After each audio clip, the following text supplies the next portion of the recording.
Hey, how you doing? Justin here. Today we are checking out Knockin' on Heaven's Door, if you didn't realize that already. The Guns N' Roses version. Incredible guitar playing by Slash on this one. Some really tasty things to learn. I'm going to take you through lots of the parts. There are tons of layers on the original recording. I'm not going to try and go through every one. I'm going to take you through all of the main parts though, and the solos. And I'm going to try and do a bit of explaining about what's going on, because Slash is an incredible guitar player for following the chords. The way he picks out the chord tones in his solos is really pretty special. So I'm going to try and explain a little bit of how he's doing what, or why he's doing what, as we go through as well. Not a full harmonic analysis, but most of it. So we're going to start off with looking at that rhythm guitar part. I'm going to take you through exactly the picking for the intro, but not for the whole song. Of course, it changes a lot during the song, but I think the key thing is really that intro. So iconic and so recognizable. I'm going to try and give you as much detail on playing that correctly as I can. When you then extend it and play through the rest of the song, if you're doing that kind of clean chorusy guitar part, you'll probably find that you can improvise around that intro. So learn the intro properly, get it all right, get it under your fingers, get that picked finger style kind of effect down, and then when it comes to playing the rest of the verses, you just kind of improvise within that style a bit. You'll probably find it easier than you think. I'll take you through a couple of the other key points in the verses as well, where there's very recognizable little pick and patterns. So let's get that out of the way first, then we'll talk a bit about the rock stuff, the power chord part, and the little nice octave part, and why that's such a powerful part of the song. And then I'll take you through the solo. So this is going to be a big one. You might want to use the chaptering here, and remember that we got tabs over on the website as well. So if you want to go and check that out, justinguitar.com/tabs will get you all of that stuff. So let's get stuck in.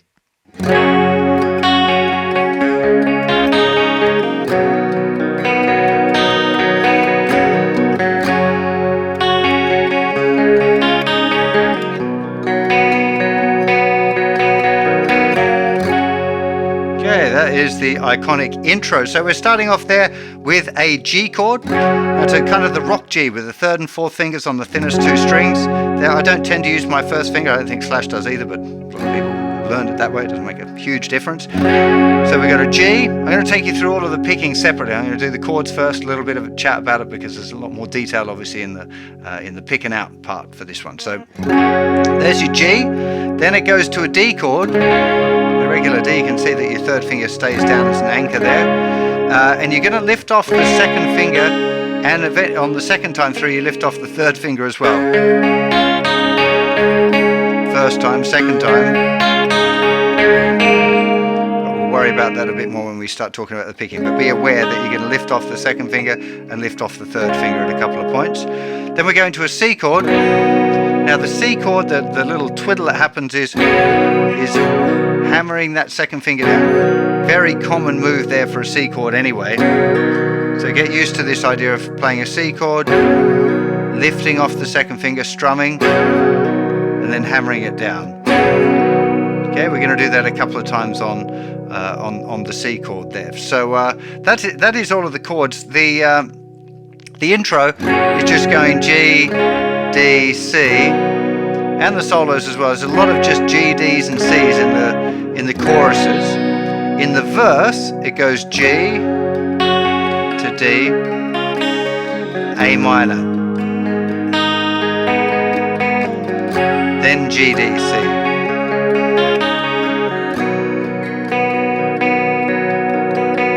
Okay, so G, D, A minor. Just regular A minor. There is a variation where you put little finger down and lift it on and off, but again, we'll talk about that when we get into more of the detail.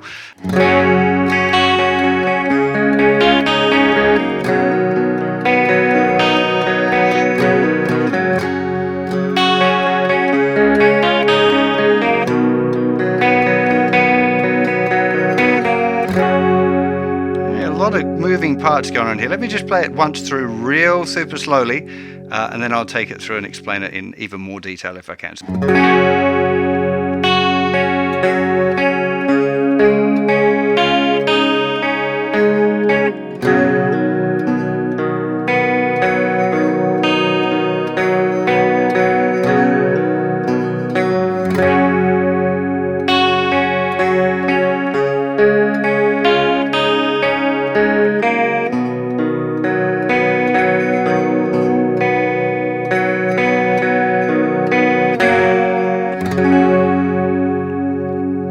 is quite a lot going on here. So we're starting off with a strum on the G on beat 1. Beat 2, we got strings 1, 2, 3, 2.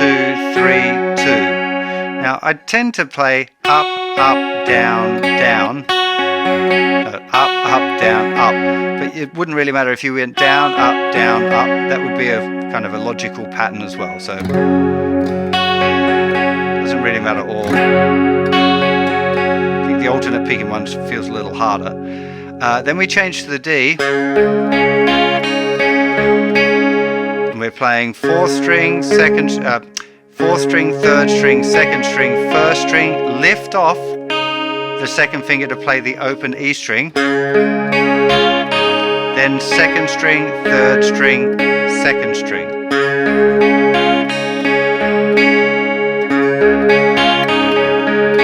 Tend to do down, down, down, up, up, up, down, up. Again, it doesn't really matter what, do the picking that feels comfortable for you. Then we change to a C chord. And we've got this strum and then the hammer of that 2nd finger. Then we play 5th string, 4th string, 2nd, 3rd, 4th, thinner string, 1st string, then 4th, 3rd, 2nd, 3rd, then a little strum, that's strings 5, 4 and 3 with the 2nd finger off, and that hammers down 5th string, 3rd string. It's pretty complicated, hey? Let me do that again, explain it to you. You might want to write this down or get the tab from the website, you'll find it a lot easier. Strum, hammer the 2nd finger down. 1, E, and and that's the 5th string and the 4th string there. Then 2, 3, 4, 1. That's the beat 2. 2nd string, 3rd string, 4th string, thinner string. Then beat 3, 4th string, 3rd string, 2nd string, 3rd string. And beat 4 is the little strum, hammer, 5th string to the open G string again. Just that bar.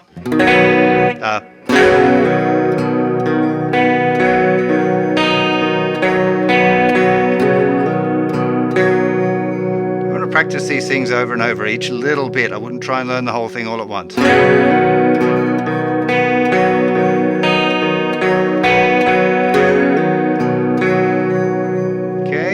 And the second time through starts the same, G, D, with the last note you lift off the 3rd finger to get the open B string, moving to the C chord, different pattern again now.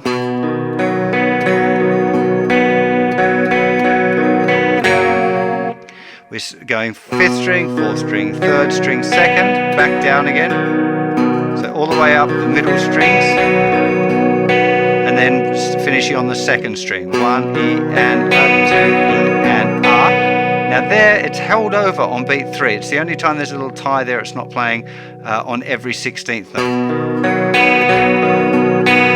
Then 3rd, 2nd, 3rd, 4th, 2nd, and then a little down strum playing the 3rd string and the 2nd string together.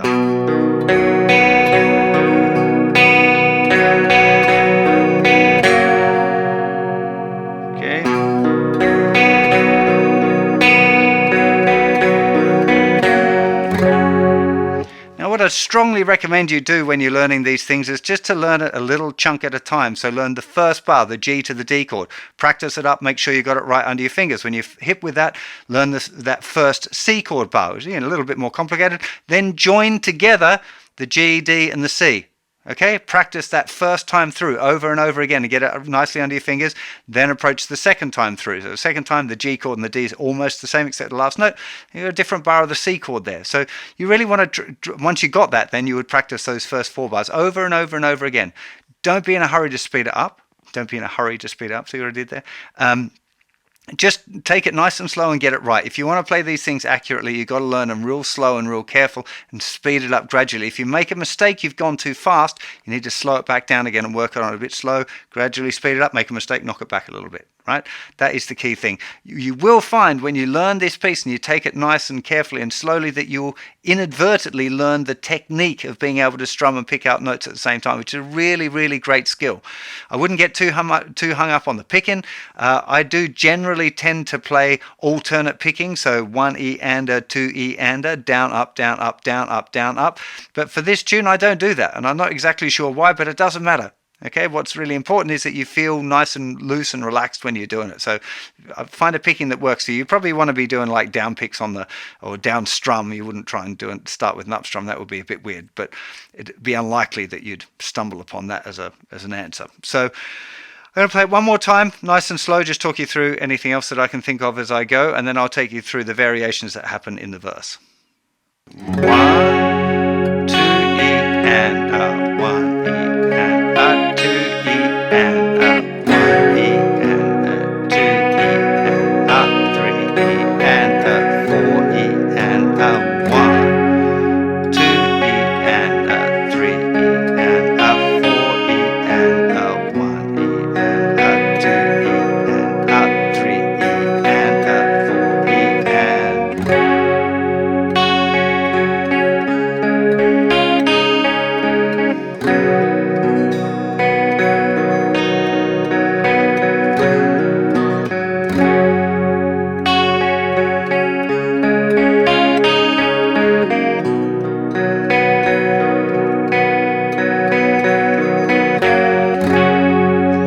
come to the verse.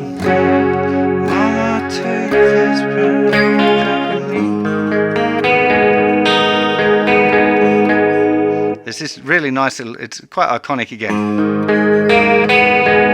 That's the bit that really rings out. It's an A minor chord, 5th string, 4th string, 3rd string. You lift off the first finger to play the B string open, and then add your first finger. 1 E, 1 E and 2 E and up. So 3rd string, 4th string, thinner string. 1 E and 2 E and up, 3 E and up. So 3 E and up is just 4th string, 3rd string, 2nd string, 3rd string. And then I think he plays the 5th string and then the open G. 1 E and 2 E and up. Just 4 and 1 E and 2 E and up, 3 E and 4 and 1. See? Again, I'm just making it up now. I'm not trying to stick to the pattern. Second time.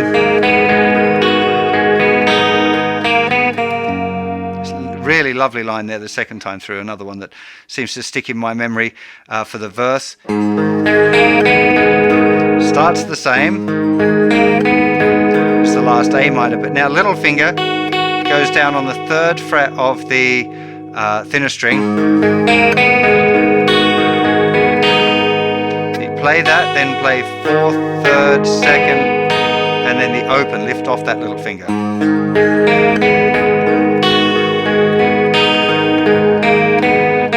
Then 4th string, 3rd string, open B, 1st finger down, off again, going to the G.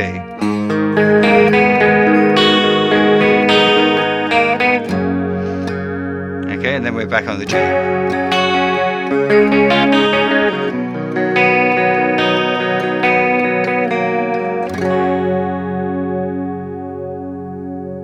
I can still remember learning this song as a teenager, and while I'm pretty sure I didn't get it exactly right, it taught me a lot about this picking out individual notes while I was playing as a kind of a rhythm part. It's definitely something that's worth exploring, and learning a song like this is a great vehicle for doing that. Just don't worry about it too much. Don't be too strict about playing the pattern. Even again, this intro, I think if you're doing a covers band or something, you probably want to get the very intro pretty accurate because it's recognizable. But again, if you play an extra note or you hit one of the strings wrong, don't let that put you off. Just keep going. The rhythm of it and the feeling of it is much more important than the notes, and I'm pretty sure Slash doesn't play it exactly the same way every time either, right? So don't feel like you should. I just think it, being such an iconic tune, it's one of those things people would recognize if you get it exactly right, or pretty close anyway. So that's, I think, enough of the clean guitar part there. There are some other layers. There's some acoustic guitar and stuff like that, but I think it's time to check out the distorted parts now as well, the rhythm parts.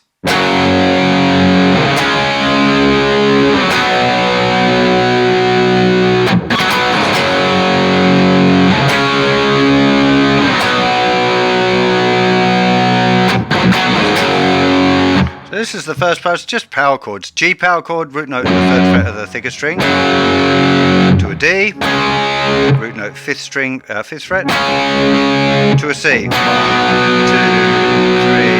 3, 4. There's just a get down, so just a muted down, up, and then the chord to the G. You haven't done that before. Pretty standard kind of a rock technique, really. So 1, 2, 3, 4. 1, 2, 3, 4. 1, 2, 3, 4. 1, 2, 3, 4. Now, the genius part, though, for me, is not the power chords. It's the extra layer that goes down here, which highlights the 3rd of the D chord and the C chord, which really brings out the harmony a lot stronger than you might have had if everyone was just playing power chords. So the second part, it's doing this octave here, which is the 5th fret on the 5th fret of the 4th string and 8th fret on the 2nd string. This is an octave shape. If you're not familiar with octave shapes, there's loads of lessons over on the website. You might want to go and check it out. Very, very useful thing, particularly in this kind of rock vibe. So this is the note G. And it plays that first, then when the chords change to a D, it drops back 1 fret to this F sharp, so the 4th fret on the 4th string and the 7th fret with a little finger. Okay, again, you just want those 2 notes ringing out, not all of the others. All the rest need muting. Now, this note is the 3rd of the D chord. If you played a regular D open, it's this note here, the F sharp. Now, adding the F sharp to the D chord is what gives it a major sound. Power chords are not neither major or minor. So when the second guitar plays that, it really brings out the majorness of the chord, makes it sound way fuller than it would have had that not be there.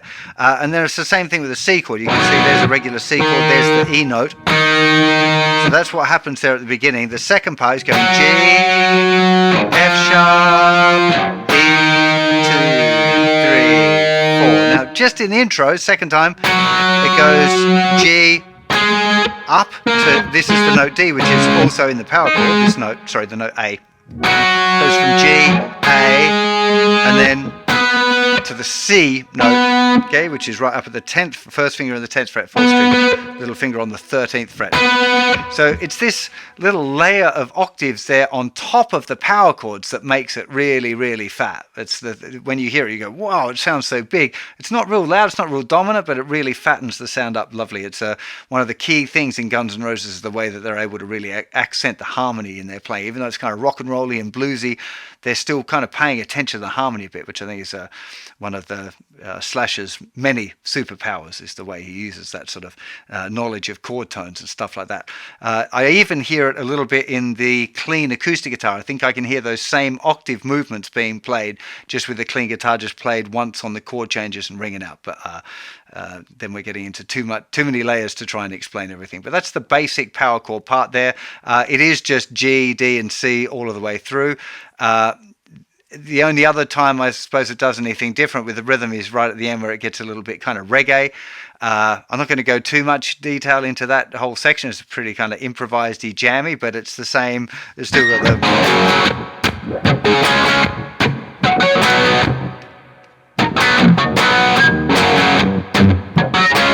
It's the same sort of chord grips.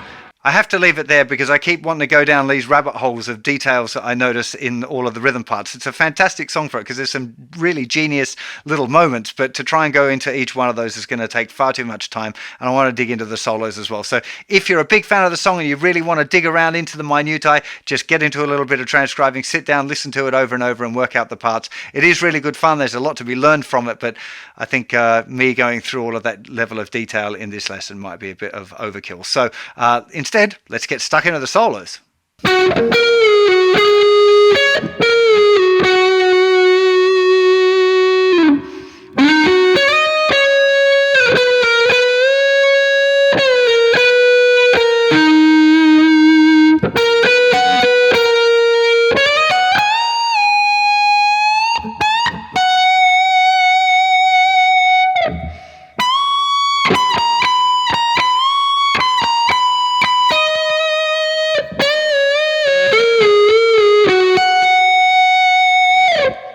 Beautiful, beautiful solo. So we start with the first finger on the 12th fret, 3rd string. Then 3rd finger goes down the 14th fret, but it's a tone ghost bend. So you bend a tone without playing it, and then release it. 12th fret, 14th fret. Then little finger, 15th fret, 2nd string.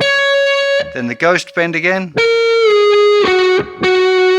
Then twice on the 12th fret. Even this little bit is genius, the way he's outlining the G. That's outlining the G. He finishes on this note, which is part of the D chord. This is a D chord again. And then he finishes on the note from the C chord here. This is the note G, which is a chord tone from the C.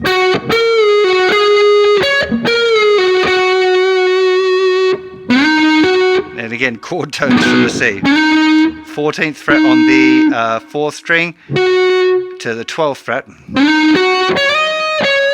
Now, I always used to play a bend, and I can't remember if for the intro I did a bend there or not, but it's definitely a slide on the record. So little finger from the 15th to the 17th to the 15th. Then 13th fret, 2nd finger, flick off to 12 to a tone bend.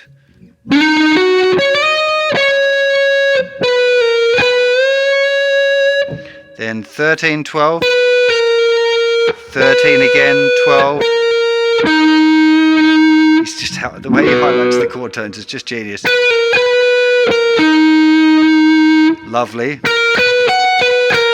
Another really just fits the song so good.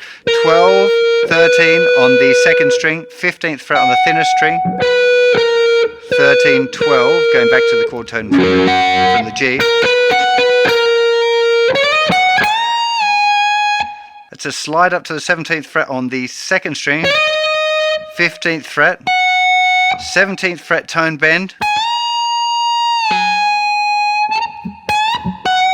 Now this is a really interesting one because he bends it up, relaxes it, and it's got to hold long enough, and then he bends it up without picking it again, then picks it again.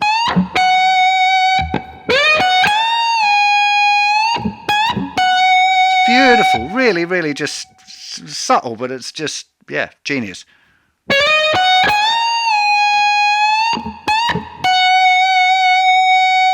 Now we're right up the dusty end now, right up to the 20th fret.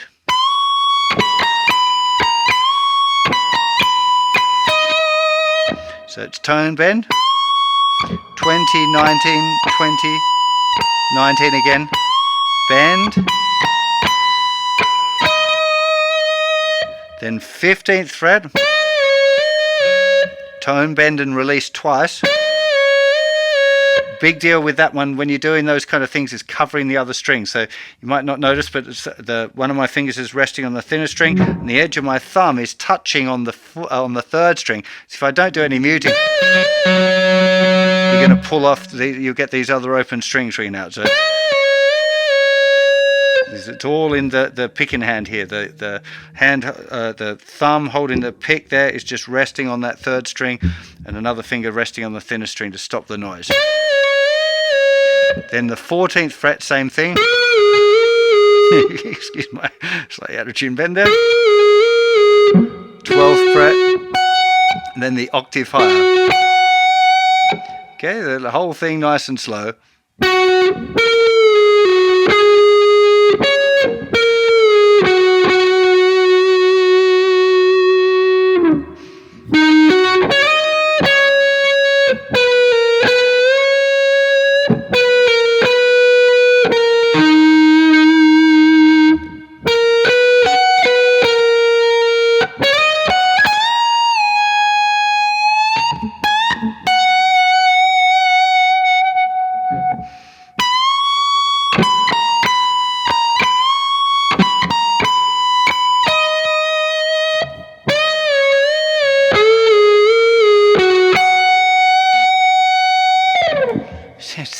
such a great solo. Definitely a really good thing to do would be for you to do an analysis of it. So exactly what are the notes that he plays in the solo? What are the chord tones being played in the background? And see if you can spot all of the relationships. It's a great exercise, and it'll really help you unearth the genius of Slash's guitar playing, because, I mean, aside from having a great feel and a great tone and amazing technique and all of that stuff, it is the way he pulls out the chord tones to create these really beautifully melodic solos. Like I remember that solo. I can sing it to you. I know exactly how it goes. It's not like just a load of random whittle. It's beautifully constructed, and a little bit of study on that sort of stuff I think is really beneficial for your general guitar playing. Again, I'd learn it a lick at a time. I'd recommend that you just get the very first lick down, practice it up, make sure you got it down so it's working real good.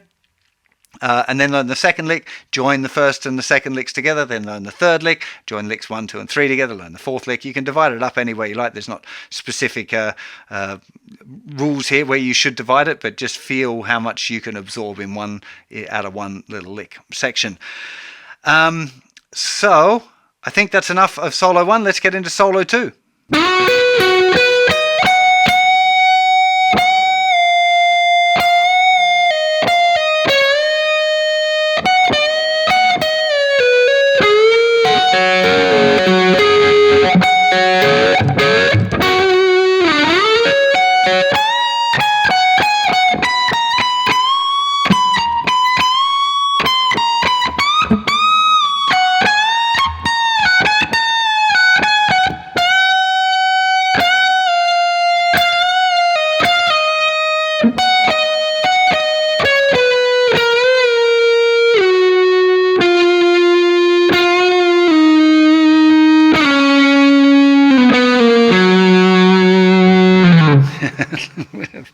Trying to keep that in focus there. Okay, so the lead in, I think, is this. I've heard a few different interpretations of this by other people, and I think it's this one, and it may not be exactly right, but as close as I hear it. Slide into the 12th fret on the 3rd string, and then we're playing the 13th fret on the 2nd string. 12th fret on the thinner string, 15th fret on the thinner string, followed by a 14th fret semitone bend.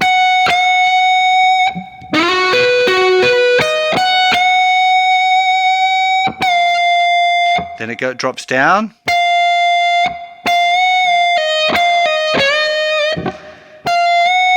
Semitone bend. Flicky off to the 12th, then 14 to 12 flick off. Then the 15th fret on the 2nd string tone bend.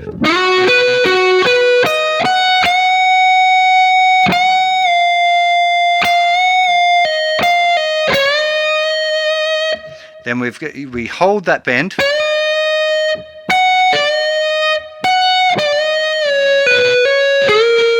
And we're going to play the 15th fret on the on the thinner string.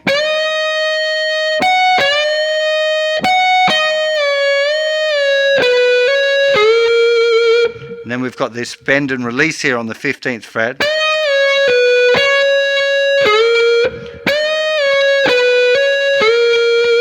To the 14th fret tone bend. Now, I suspect that Slash is using his 3rd finger there. I find it a bit easier to use my 2nd finger for these kind of licks. I tend to bend with 1st and 2nd and use my little finger down. But if you want to use your 3rd finger for those bends, that would be totally legit as well. It's just a personal preference. So yeah, up to that point.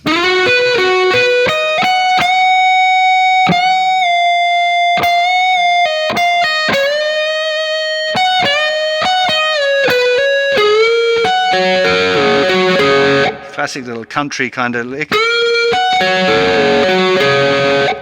14th fret, little finger goes down to bar the 15th fret, thinnest 2 strings. Then the tone. 14th fret tone bend, release, back to the 12th and put it back.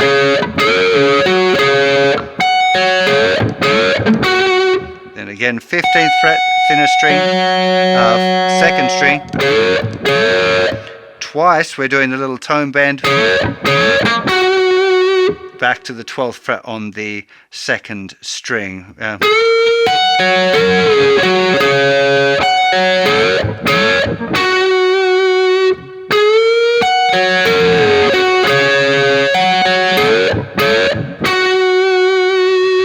we go.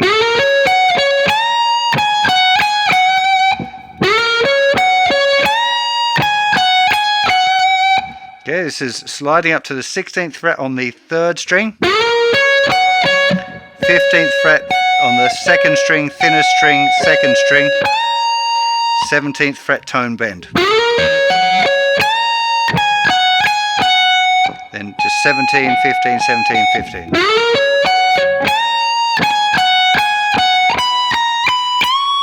And it steps straight up to 20, 19, 20 bend.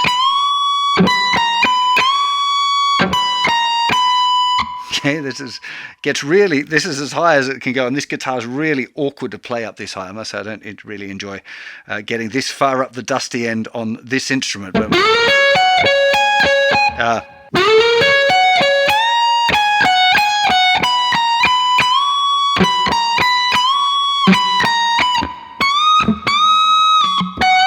so it's 22nd fret, tone bend twice. Then the 20th fret on the 2nd string. This is 22nd fret on the 2nd string, tone bend. Then we're using little finger to get under there the 22nd fret of the thinner string.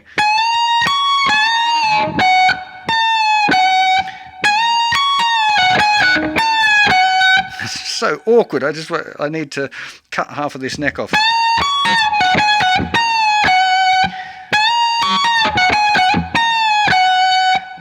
Heaven help any of you with a 21 fret guitar, but anyway,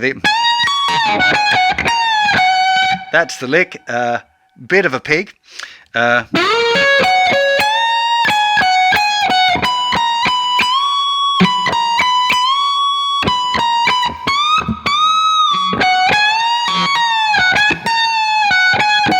There's a little ghost there after he's gone.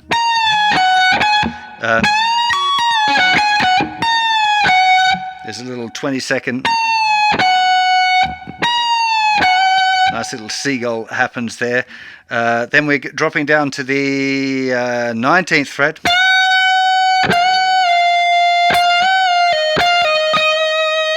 So 19th fret tone and release. Semitone bend and release. Then a flick off from the 19th to the 17th.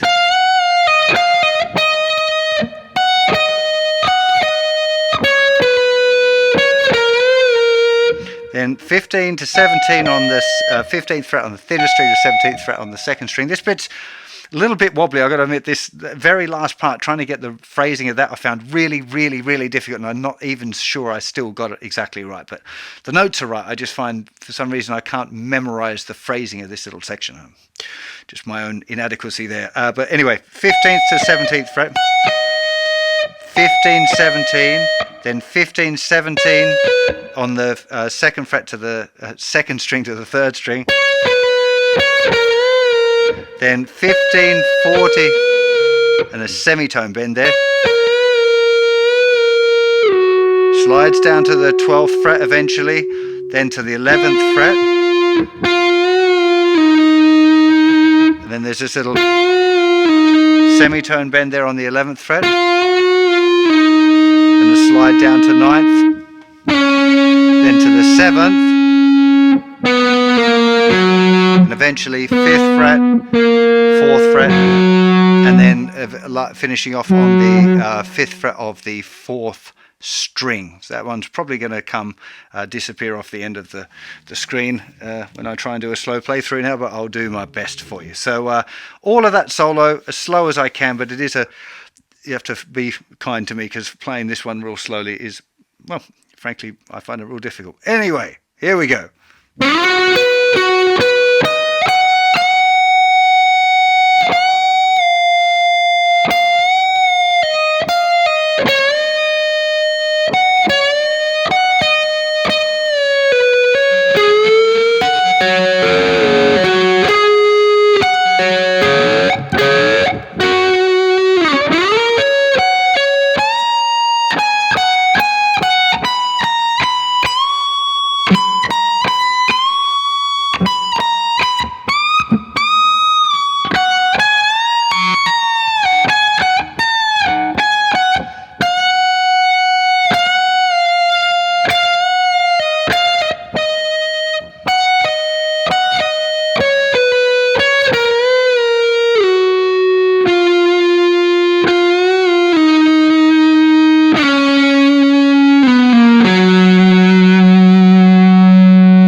Now, just to talk a little bit about the harmonic analysis here again, just because it's so clever.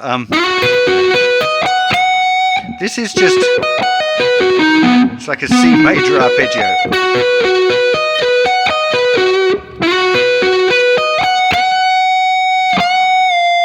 And then dropping it down, there's the D chord.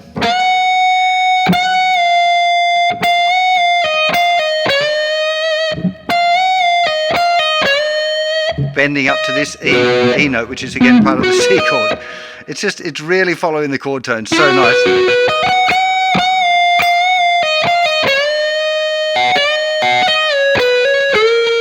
And this is all the C. Still the arpeggios, and the way he finishes it. This is G triad, just like a G bar chord like this. But when he finishes it, here's G. There's the D chord again. And there's the C triad.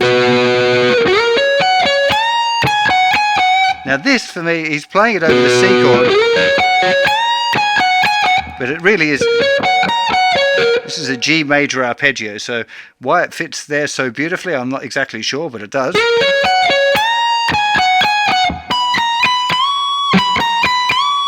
Here is a G arpeggio.